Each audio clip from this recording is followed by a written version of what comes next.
아까 우리 한번 할까요? 그러니까 어떻게 할까요? 착하게 살자. 자, 그러면 착하게 그러면 자, 살자 이렇게 하도록 네, 하겠습니다. 알겠습니다. 착하게 살자. 네, 고맙습니다. 뭔가 대화가 이상한 쪽으로 가는데. 과학기술 한국의 미래를 부르는 신호 이원욱의 사인. 안녕하세요. 과학기술의 미래를 부르는 신호 이원욱의 사인.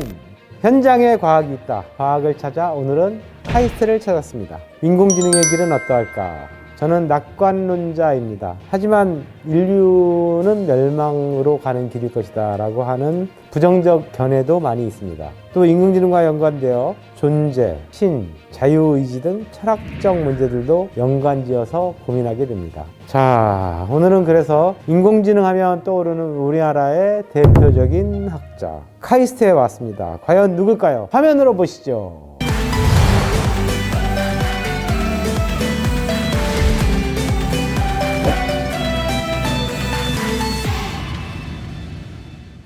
먼저 김대식 교수님 하면 뇌과학자로 통하는데요. 뇌과학이 어떤 학문입니까? 뇌과학에 대한 정의는 사실 그 전문가들에 따라서 조금씩 다를 수가 있습니다. 잘 정리된 하나의 분야가 아니고 크게 세 덩어리로 나눠질 수가 있습니다. 첫 번째는 이 뇌라는 우리 머리 안에 있는 1.5kg짜리 이 고기 덩어리를 생물학적으로 접근을 하는 신경 생물학, 자폐증이라든지 아니면 치매, 뇌에 문제가 생겼을 때는 우리가 생물학적으로 접근을 해야 되는 매우 중요한 한 덩어리가 있고요. 심장이나 허파하고는 다르게 이 뇌는 생물학적인 현상이면서 동시에 심리학적인 또는 인지적인 현상인 거잖아요. 생물학적으로 100% 이해해도 뭔가 이렇게 찜찜하다라는 거예요.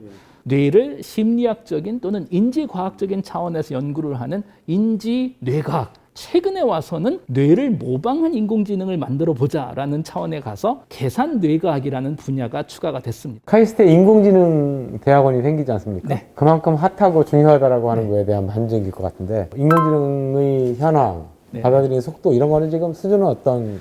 유럽, 미국 같은 경우에는 뇌과학은 분명히 몇백 년 전부터 연구를 했고 인공지능도 2차 대전 이후부터 열심히 연구를 해왔죠. 그런가 하면 우리나라 같은 경우에는 뇌과학도 그렇고 인공지능도 그렇고 사실 연구를 시작한 지가 얼마 안 됐죠. 그런데 역시 또 대한민국의 큰 우리가 능력 중에 하나가 빠르게 또 캐치업을 하는 뇌과학과 인공지능 쪽은 산업기술보다는 그렇게 캐치업한 것 같진 않다라는 것이 제 인상이고요. 실제로 1950년대 이후에 특히 이제 60년대, 70년대 거에서 주력 산업을 발전시키느라고 뇌과학이라고 하는 영역까지는 신경을 쓰지 못했다. 성격하고도 좀 연관성이 있을 것 같아요. 뇌과학과 인공지능은 정의가 안 돼 있는 분야죠. 후자가 나중에 들어와서 빠르게 캐치업하기는 상당히 어려운 게 여전히 뇌과학하고 인공지능은 질문을 던지는 수준입니다. 네. 인공지능 하면은 아마 한국 사람들 대부분이 떠오르는 이름이 있을 텐데요. 알파고. 이세돌 구단과 구글의 알파고가 벌이는 세기의 바둑 대결이 내일 시작됩니다. 관심 있게 지켜봤는데, 야, 이세돌이 설마 지겠어? 이랬는데, 지는 모습을 보면서 굉장히 충격에 빠졌지 않습니까? 근데 이세돌 그 구단이 얼마 전에 프로그램에 나와서 이런 얘기를 했습니다. 바둑을 학문적인, 예술적인 접근 방식으로 배웠다. 인공지능이 나오면서 그렇게까지 가치가 있을까? 라는 본질적인 의문이 들기 시작했다. 이렇게 얘기를 했는데요. 인간들의 본질적인 고민과 질문이 들어있지 않나 생각합니다. 어떻게 생각하십니까? 알파고 대결을 하기 전에 언론에서 저한테 물어보더라고요. 많이들 인공지능 분야를 쭉 본 사람으로서 아직은 아닐 것 같다. 라는 생각이 들어서 말만 한 것이 아니고 신문 칼럼에까지 기고를 했습니다. 어리석게도. 그다음부터는 제가 절대로 미래 완벽히 예측을 지셨습니다. 제가 절대로 이제 미래 예측을 안 하는데요. 그다음부터는 알파고의 의미, 전문가가 있고 천재들이 있고 대가들이 있는데 어떻게 잘하는지 우리도 모릅니다. 사실은. 예술이 당연히 그런 거고요. 과학도 그런 거고 어떻게 보면 바둑도 그런 거죠. 초등학교 수준으로 두는 바둑은 설명이 가능합니다. 규칙만 얘기하면 되니까. 그렇지만 이세돌 구단이 하는 바둑은 설명할 수가 없거든요. 알파고의 의미는 뭐냐면 인간이 지금까지 만들어 놓은 데이터를 기반으로 인간이 나름대로 자부심이 있었던 창의적인 영역 또는 신의 영역을 처음으로 접근했다라는 것이 가장 큰 의미지 않을까 싶고 그렇기 때문에 그 일이 벌어지고 나서 많은 분들이 이제 고민을 하는 거잖아요. 네.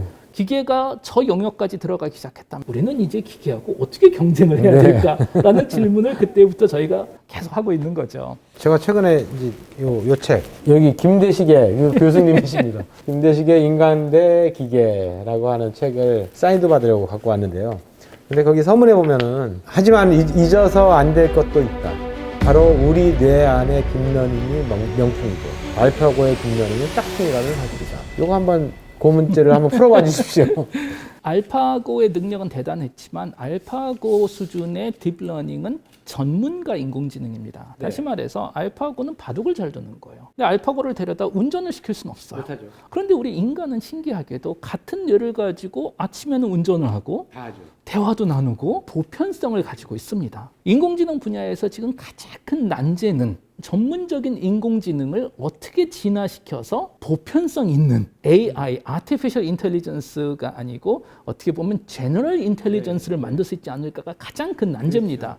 산업 현장에서는 General Intelligence가 많은 도움이 되겠죠. 그런데 이제 뭐 저 같은 사람이 이제 살짝 걱정하는 건 General Intelligence의 개념이 데이터만 갖다 주면 모든 거를 학습할 수 있다라는 걸 텐데 아직은 없습니다, 당연히. 근데 만약에 10년, 20년 후에 등장한다면 학습을 통해서 독립성을 학습할 수 있지 않을까. 공상과학에 맨날 나오는. 그러면 이제 같은 사이언스 픽션으로 가는 거죠. 뭐 의원님도 잘 아시겠지만 사이언스 픽션에 나가면 멀쩡하게 인공지능들이 잘 일을 하다가 어느 날 뭐 본인이 자아 실현을 하고 독립성이 생기면 우리가 집에 딱 저녁에 퇴근해서 로봇 청소기한테 청소해 하는데 싫어라고 얘가 얘기를 하는 거잖아요. 그런 끔찍한 일. 저는 선한 인공지능을 좀 바라는 사람입니다. 다시 말해서 인공지능은 도구입니다. 그리고 이 도구의 혜택은 인간이 받아야 되지 않을까. 아니, 교수님은 지금 내가 인공지능 연구하시면서도 인공지능이 지금 들어오신가 봐요. 걱정이 안 될 수는 없겠죠. 왜냐면 저도 사람이기 때문에. 예. 그래서 아까 이 책에 서문에 나오는 글을 설명을 해주셨는데요. 여기다 사인 하나만 부탁드려도 되겠습니까? 감사합니다. 네네.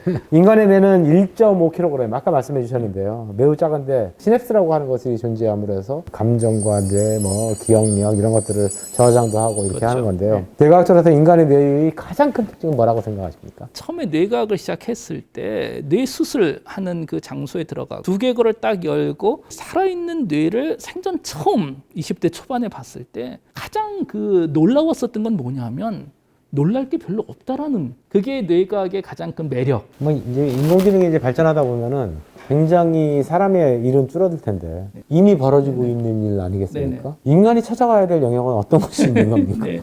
역시 의원님이 아주 핵심적인 질문만 계속 지금 던지셔가지고 이렇게 이야기를 하면 좋을 것 같아요. 만약에 인공지능 기술이 보편화된다면 모든 사람들이 하루 8시간 일하는 사회는 현실적으로 불가능하지 않을까. 돈은 어디서 볼까? 그게 핵심이죠. 그러니까 결국 우리가 일 자체가 아니고 보상에 대한 문제. 일을 안 하고도 돈을 받는다라는 개념이 도입되면서 아무것도 안 한 상태에서 정부 또는 갑자기 실리콘밸리 기업들이 기본소득을 준다. 그럼 나의 자유도도 떨어지는 거잖아요, 사실은. 사회에 공헌되는 다른 일들을 많이 하지만 여기에 대해서는 금전적인 보상을 안 받는 거고, 보상을 받지 않았던 거를 보상을 주기 시작하는, 이런 식으로 큰 사회적인 그 대타협이 한번 필요하지 않을까 싶고, 약한 인공지능이 진화를 해서 범용성을 가지는 순간 자율성도 가지지 않을까라는 걱정을 우리가 한다면 언젠가 강한 인공지능이 등장하지 않을까. 지금 여기 도서관에도 보면 모든 것은 다 인간이 만든 거거든요. 그런데 흥미로운 건 뭐냐면 허락받은 적이 한 번도 없어요.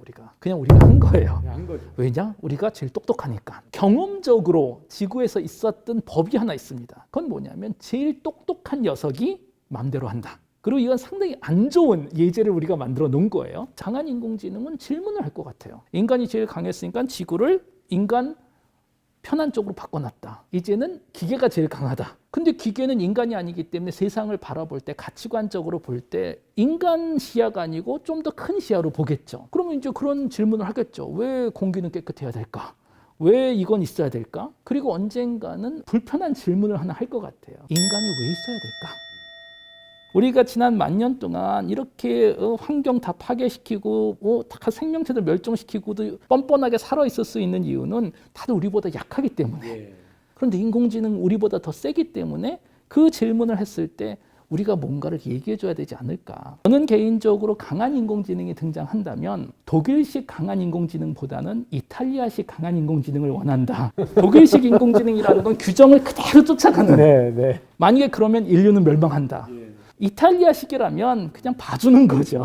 어떻게 보면 감정적으로 그냥 니네가 우리를 만들었으니까. 완벽할 수 없는 세상을 저는 완벽하게 정의하는 건 좀 폭력적이라고 생각을 해요. 어느 정도는 우리가 약간 예외를 좀 두고 어느 한순간에는 좋은 게 좋은 거다. 대화가 가능한 이탈리아 또는 한국적 강한 인공지능을 우리가 만들어야 되지 않을까 싶네요.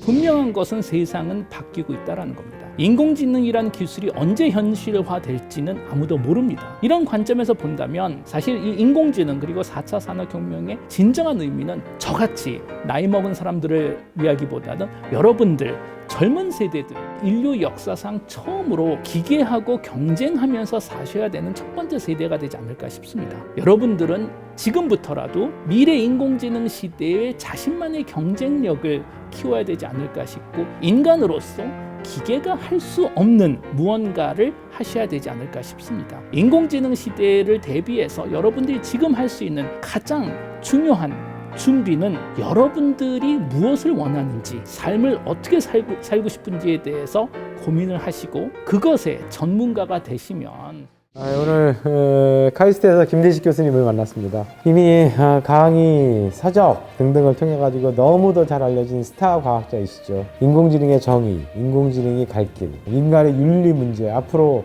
좀 착하게 살자라고 하는 얘기들까지 잘 나눠봤습니다. 인공지능은 앞으로 어쩌면 우리가 가장 중점에 두고 연구해야 할 부분인지도 모르겠습니다. 지금 우리가 미래를 예측하면서 분명한 것은 인공지능 시대는 언젠가는 올 것이다. 강한 인공지능 또한 오고야 말 것이다 라고 하는 것입니다. 우리의 성찰이 더욱 중요해지겠죠. 오늘 김대식 교수님의 말씀에 감사드리고 연구와 후학 양성의 길 뜨겁게 응원하겠습니다. 아까 우리 한번 할까요? 착하게 살자. 그러니까 어떻게 할까요? 착하게 살자. 자, 그러면 착하게 그러면 자, 살자 이렇게 하도록 네, 하겠습니다. 알겠습니다. 착하게 살자. 네, 고맙습니다. 뭔가 대화가 이상한 쪽으로 가는데